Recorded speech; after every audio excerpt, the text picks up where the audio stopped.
How's it going, everyone? Packalak TCG here, and today I'm going to be profiling my first deck for Shrouded Fable. Shrouded Fable came out yesterday, but there are a couple tournaments that are going to be legal for a couple relevant major tournaments that are going to be legal with Shrouded Fable, and one of them is the World Championship.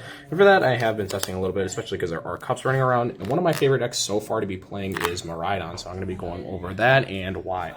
So first off, 2 Miraidon, 2 hands. I feel like that's pretty standard for the deck. Iron Hands is just extremely good. Miraidon's a very good Pokemon to set up stuff, and is a very good attacker in general, so that's pretty strong.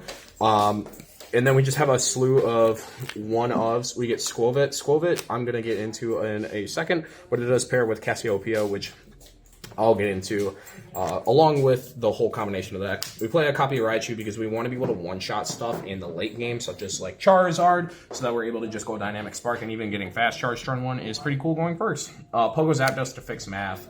Lumineon to search out Cassiopeia. It's a very strong card. However, I've kind of want to Tatsugiri over it, and to an extent, but Lumineon is just an instant search, and I absolutely love it. 1 Mew for extra draw out of the Cassiopeia. Same with the Squawkabilly for your turn 1 to get it going.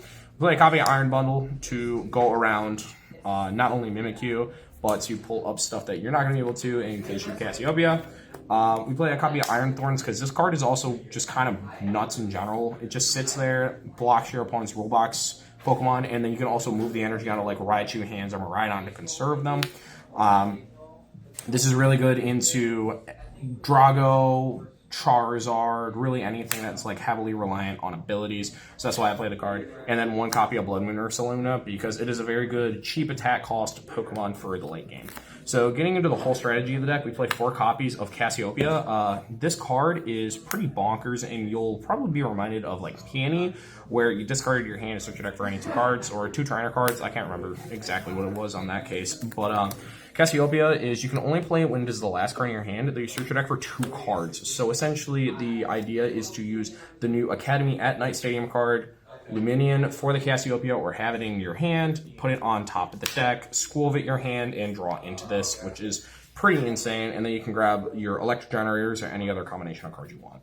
And then we got 2 copies of Boss's Orders to still have the Gust availability. And of course, with all this, we still want access to a ton of item cards because we are a turbo deck. 4 copies of Electric Generator, just to accelerate energy. 4 copies of Nest Ball, 4 copies of Ultra Ball to find all your resources. 2 copies of Forest Seal Stone. I'm still 50-50 on the 2 copies, but Forest Seal Stone is just super good into getting your Cassiopeia lines in order to get it, so that's why you play it. 2 copies of Pokemon Catcher because it's an additional way to gust, because if you're playing Cassiopeia, you're not gusting, so Pokemon Catcher is a very good way to do it. 2 copies of Switch Cart to get out of the active spot, along with a copy of Rescue Board. You kind of want that 1 permanent switch in play instead of just heavily relying on the 1 of card. Prime Catcher is just the best ace spec for the deck, and then a copy of Heavy Ball, which is another 50-50 card that I'm working on, but I digress. It's pretty good. And then the new Stadium card, which if Heavy Ball isn't needed, you'd add a 3rd copy of this. Academy at Night. Once during your turn, you may put a card from your hand on top of your deck. So this can either stack the Cassiopeia, or it can stack Lightning Energy in order to trigger Electric Generator, save you from Ionos. Just in general, it's just a really good card in this deck. That gets the entire combination going.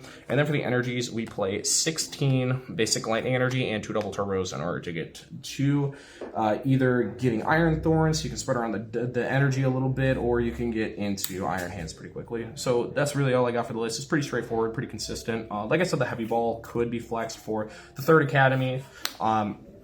But I really like the accessibility to Heavy Ball when everything is 1 of, and it doesn't seem to hurt any consistency whatsoever.